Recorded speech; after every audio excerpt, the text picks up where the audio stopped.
एक घने जंगल में 3 अनोखे दोस्त रहते थे।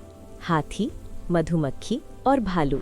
ये तीनों अपनी अपनी विशेषताओं और क्षमताओं के लिए जाने जाते थे।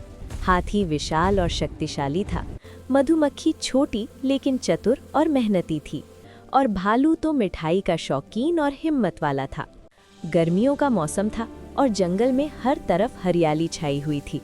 पेड़ फलों से लदे हुए थे और फूलों की महक से पूरा जंगल महक रहा था।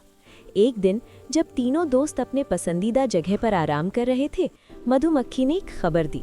दोस्तों, मैंने सुना है कि जंगल के दूसरे किनारे पर एक विशाल शहद का छत्ता है। वहाँ इतना शहद है कि हम सब मिलकर भी उसे खत्म नहीं कर सकते। भालू के कान खड़े हो गए। उसे शहद बहुत पसंद था। इस खबर ने उसे उत्साहित कर दिया।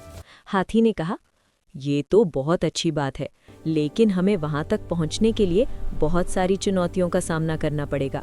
मधुमक्खी ने अपने पंख फड़फड़ाते हुए कहा, चिंता मत करो दोस्त, मेरे पास एक योजना है। हम सब मिलकर काम करेंगे और इस सफर को सफल बनाएंगे। अगले दिन सुबह तीनों दोस्तों ने सफर शुरू किया। सबसे पहले उन्हें जंगल के घने हिस्से से गुजरना था, जहाँ रास्ता बंद था और बहुत सारे कांटे और झाड़ियाँ थीं। हाथी ने अपनी ताकत का इस्तेमाल किया और रास्ता साफ किया, जिससे मधुमक्खी और भालू आराम से आगे बढ़ सके। जब वे एक नदी के पास पहुंचे तो मधुमक्खी ने तो उड़कर नदी पार कर ली। भालू पानी में जाने से डर रहा था, लेकिन हाथी ने बिना सोचे समझे नदी में कदम रखा और अपने विशाल शरीर से एक पुल बना दिया। भालू ने हाथी की पीठ पर चढ़कर नदी पार की।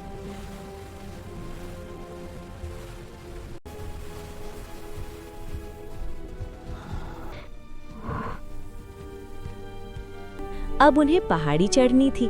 मधुमक्खी ने उड़ते हुए रास्ता दिखाया और हाथी तथा भालू ने धीरे धीरे पहाड़ी पर चढ़ना शुरू किया। जब वे पहाड़ी के शीर्ष पर पहुंचे तो उन्होंने देखा कि वहां एक बहुत ही खतरनाक जानवर था, एक बाघ। भालू ने हिम्मत जुटाई और बाघ से बात करने की कोशिश की। हम तुम्हारा यहाँ कोई नुकसान नहीं करेंगे। हम सिर्फ शहद लेने आए हैं और फिर चले जाएंगे। बाघ ने कुछ देर सोचा और फिर कहा, अगर तुम लोग मुझे एक हिस्सा दोगे तो मैं तुम्हें जाने दूंगा। हाथी, मधुमक्खी और भालू ने सहमति व्यक्त की और बाघ के साथ शहद बांटने का वादा किया। बाघ ने उन्हें जाने दिया और वे अपने सफर पर आगे बढ़ गए। अंततः वे उस विशाल छत्ते के पास पहुंचे। छत्ता बहुत ऊंचाई पर था और वहां पहुंचने का कोई सीधा रास्ता नहीं था। मधुमक्खी ने अपने छोटे आकार और उड़ने की क्षमता का उपयोग करते हुए छत्ते तक पहुंचने का जिम्मा लिया। उसने शहद इकट्ठा किया और उसे धीरे धीरे नीचे पहुंचाना शुरू किया।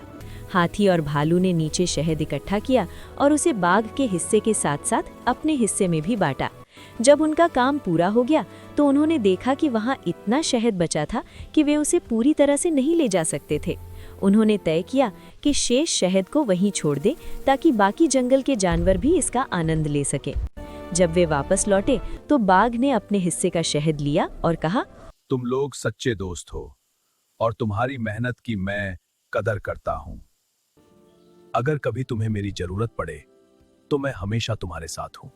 तीनों दोस्तों ने धन्यवाद कहा और खुशी खुशी अपने घर लौट आए।